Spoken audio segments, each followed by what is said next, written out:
नमस्कार दर्शक बंधु आपणकर जदि मिथुन राशि होइथाए तेबे एही भिडियोटी आपण मानक पई बहुत अधिक गुरुत्वपूर्ण रही कारण एही भिडियो रे एमिति ग्रहक गोचर बा परिवर्तन विषय रे आलोचना करिबा जी आपणकर आगामी 169 दिन को प्रभावित करिबा पई जाउछंती माने अगस्त मास 1 तारिख पर्यंत आपणक जीवन में बहुत अधिक प्रभाव पकाइबा पई जाउछंती एवं आपणक जीवन में बहुत गुड़िए घटना बा अघटन मान मध्य घटाइबा पई जाउछंती ता सहित आपणक जीवन में एही अगस्त मास 1 तारिख भितरे किछि एमिति आकस्मिक परिवर्तन आनिबे जहाँ आपण आशा मध्य करि नथिबे। देखंतु ज्योतिष शास्त्र अनुसार राहु को पापी ग्रह बोली कहा जाए एवं राहुଙ୍କ प्रभाव समस्त जीवन में अशुभ ही घटी थाए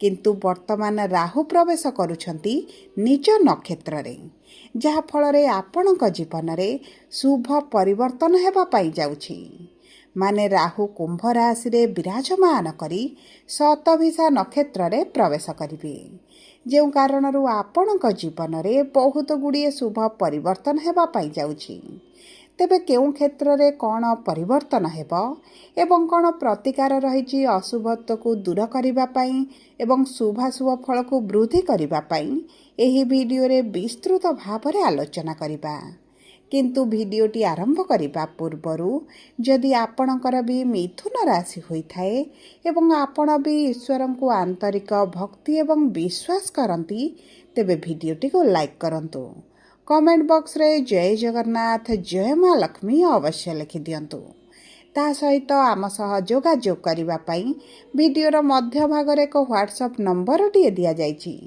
जो नंबर साहाय्य आपण आम सह जोगाजोग करी निजर नूतन कुंडली प्रस्तुत करि परिबे कुंडली विश्लेषण कराई परिबे किंबा आपणकर चाकरी विवाह व्यवसाय प्रेम संपर्क शिक्षा स्वास्थ्य को नहीं किछि समस्या रही ताहार सहजरे एवं स्वल्प मूल्य रे समाधान करि परिबे सेतिपई आपण आम सह वीडियोर शेष पर्यंत जोड़ी होई रुहंतु एवं व्हाट्सएप नंबर माध्यम रे आम सह जोगाजोग करी खूब कम मूल्य रे आपणकर समस्यार समाधान करंतु एबे आसंतु कार्यक्रमटी को आग को बढ़ाइबा एवं जानिबा एही 169 दिन मध्यरे आपणकर राहु भाग्यर गृह रे विराजमान करी आपणकु केतेकांशरे शुभ फल प्रदान करिवे एवं केतेकांशरे अशुभ प्रभाव पकाइबा पई जाउछंती देखंतु आपणकर भाग्यर गृह रे बा नवम स्थान रे राहु विराजमान करी प्रथम भाव को बा आपणकर लग्न उपरे पंचम दृष्टि प्रदान करिवे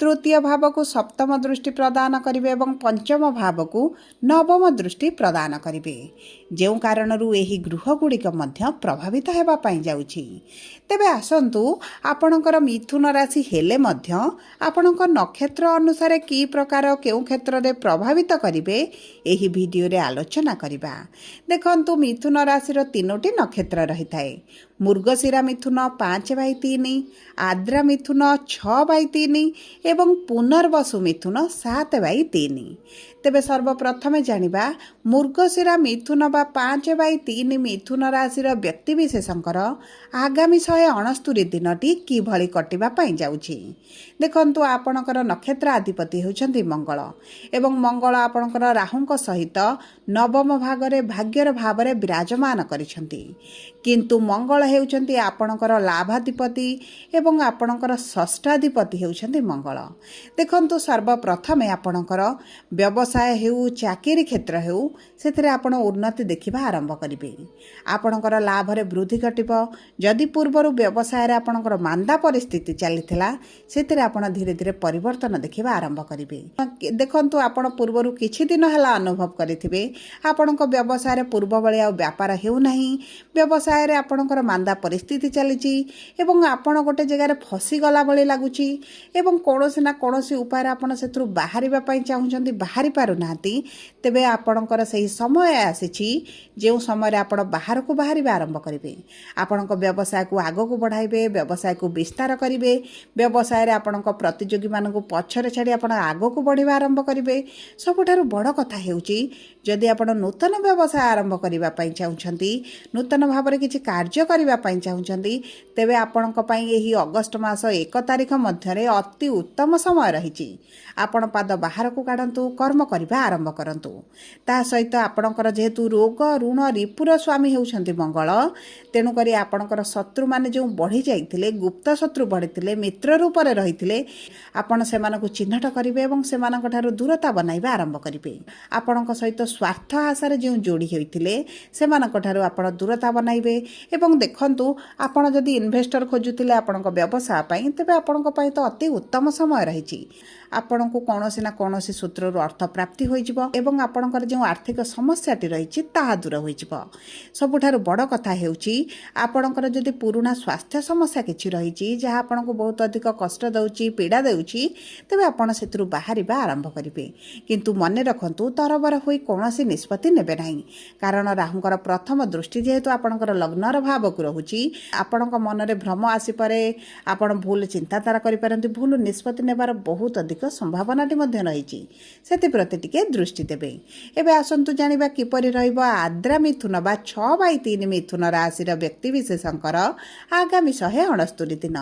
ଦେଖନ୍ତୁ, ଆପଣଙ୍କର ନକ୍ଷତ୍ରାଧିପତି ହେଉଛନ୍ତି ସ୍ୱୟଂ ରାହୁ ଏବଂ ଆପଣଙ୍କର ଯେହେତୁ ରାହୁ ନିଜ ନକ୍ଷତ୍ରରେ ପ୍ରବେଶ କରିବେ, ଆପଣଙ୍କର ଭାଗ୍ୟ ଆପଣଙ୍କ ସାଥ ଦେବା ଆରମ୍ଭ କରିବ। ଆପଣ ଭାଗ୍ୟ ଭରସାରେ ଯେକୌଣସି କାର୍ଯ୍ୟ କରିବେ, ଆପଣ ସେଥିରେ ସଫଳତା ପ୍ରାପ୍ତି କରିବେ। ଏହି ଅଗଷ୍ଟ ମାସ ମଧ୍ୟରେ ଭାଗ୍ୟ ଆପଣଙ୍କଠୁ 2 ପାଦ ଆଗରେ ଚାଲିବ। ଆପଣ ଯଦି ନୂତନ ବ୍ୟବସାୟ କରିବା ପାଇଁ ଚାହୁଁଛନ୍ତି, ନୂତନ ଚାକିରିର ସନ୍ଧାନରେ ରହିଛନ୍ତି କିମ୍ବା କିଛି ଗଭର୍ଣ୍ଣମେଣ୍ଟ ଚାକିରି ପାଇଁ ପରୀକ୍ଷା, ଇଣ୍ଟରଭ୍ୟୁ, ଏଣ୍ଟ୍ରାନ୍ସ ଦେବା ପାଇଁ ଚାହୁଁଛନ୍ତି, ତେବେ ଆପଣଙ୍କ ପାଇଁ ଅତି ଉତ୍ତମ ସମୟ ରହିଛି। ଆପଣଙ୍କୁ ଏହି ସମୟ ମଧ୍ୟରେ ଆପଣଙ୍କର କିଛିଟା ମନସ୍କାମନା ପୂରଣ ହୋଇଯିବ, କିଛିଟା ଅଭିଳାଷ ପୂରଣ ହୋଇଯିବ।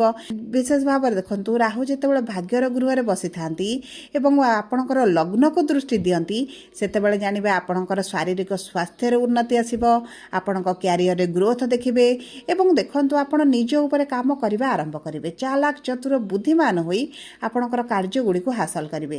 ଏବଂ ଦେଖନ୍ତୁ, ରାହୁଙ୍କର ନବମ ଦୃଷ୍ଟି ଯେହେତୁ ଆପଣଙ୍କ ପଞ୍ଚମ ଭାବ ଉପରେ ରହୁଛି, ଶିକ୍ଷା କ୍ଷେତ୍ରରେ ଆପଣଙ୍କୁ ଜବରଦସ୍ତ ସଫଳତା ପ୍ରାପ୍ତି ହେବ। ଆପଣଙ୍କର ଶିକ୍ଷା କ୍ଷେତ୍ରରେ ଉଚ୍ଚଶିକ୍ଷା ମଧ୍ୟ କରିପାରନ୍ତି କିମ୍ବା ଆପଣ କୌଣସି ପ୍ରତିଯୋଗିତାରେ ଭାଗ ନେଉଛନ୍ତି, ସେଥିରେ ଆପଣଙ୍କୁ ସଫଳତା ପ୍ରାପ୍ତି ହେବ।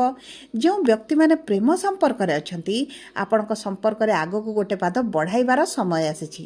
ଆପଣ ପ୍ରେମ ସମ୍ପର୍କକୁ ବିବାହରେ ପରିଣତ କରିପାରନ୍ତି। ଉଭୟ ଯଦି କୌଣସି କାରଣବଶତଃ ଅଲଗା ହୋଇଯାଇଛନ୍ତି, ଦୂରତା ବଢ଼ିଯାଇଛି, ତେବେ ମଧ୍ୟ ଆପଣଙ୍କର ନିକଟତରତା ବଢ଼ିବ। ଏବଂ ଦେଖନ୍ତୁ, ଗୁରୁ ଯେହେତୁ ଆପଣଙ୍କର ଲଗ୍ନରେ ଅଛନ୍ତି, ଆପଣଙ୍କ ବିବାହ ପାଇଁ ତ ଅତି ଉତ୍ତମ ସମୟ ରହିଛି। ଏବଂ ଏହି ସମୟ ମଧ୍ୟରେ ଯେଉଁ ବ୍ୟକ୍ତିମାନେ ସନ୍ତାନ ପ୍ରାପ୍ତିରୁ ବଞ୍ଚିତ ରହିଛନ୍ତି, ସନ୍ତାନ ପ୍ରାପ୍ତି ହେବାର ଏହି ଅଗଷ୍ଟ 1 ତାରିଖ ମଧ୍ୟରେ ବହୁତ ଅଧିକ ସମ୍ଭାବନାଟି ମଧ୍ୟ ରହିଛି। ଆପଣଙ୍କ ସନ୍ତାନଙ୍କ ସହିତ ଯଦି ଦୂରତା ବଢ଼ିଯାଇଥିଲା, ତେବେ ପୁନର୍ବାର ନିକଟତରତା ବଢ଼ିବା ଆରମ୍ଭ ହୋଇଯିବ।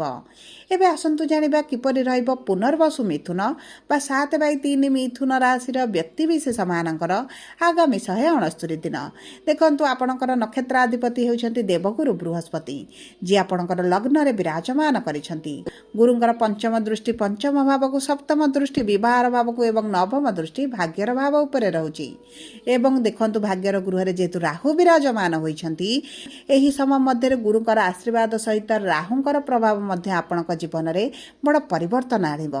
ଆପଣ ଯଦି ଏହି ସମୟ ମଧ୍ୟରେ ଆପଣଙ୍କ ବିବାହରେ କିଛିଟା ବିଳମ୍ବ ଦେଖୁଥିଲେ, ସମସ୍ୟା ଦେଖୁଥିଲେ, ବିବାହ ହୋଇପାରୁନଥିଲା, ତେବେ ଆପଣଙ୍କର ବିବାହ ହୋଇଯିବ। ଏବଂ ଆପଣଙ୍କ ବୈବାହିକ ସମ୍ପର୍କରେ ଯଦି ସମସ୍ୟା ଆସୁଥିଲା, ଆପଣ ପତି ପତ୍ନୀଙ୍କ ମଧ୍ୟରେ ଦୂରତା ବଢ଼ିଯାଇଛି, ଝଗଡ଼ା, ମନମାଳିନ, ମତଭେଦ ଚାଲିଛି ଏବଂ ଆପଣଙ୍କ ପରିବାର ଭିତରେ ଅଶାନ୍ତିରେ ରହିଛନ୍ତି, ତେବେ ଏହିସବୁ କ୍ଷେତ୍ରରେ ଆପଣ ଶୁଭ ପରିବର୍ତ୍ତନ ଦେଖିବେ।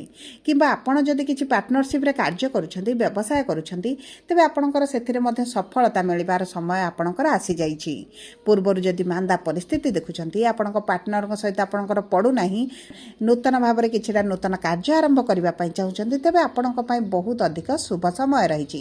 କିମ୍ବା ଦେଖନ୍ତୁ, ଯଦି ଆପଣଙ୍କର ଦୈନନ୍ଦିନ ରୋଜଗାର ରହିଛି, ତେବେ ଆପଣଙ୍କୁ ତ ବହୁତ ଅଧିକ ଶୁଭ ଫଳ ପ୍ରାପ୍ତି ହେବ। ଆପଣଙ୍କର ଇନକମ୍ରେ ବୃଦ୍ଧି ଘଟିବ।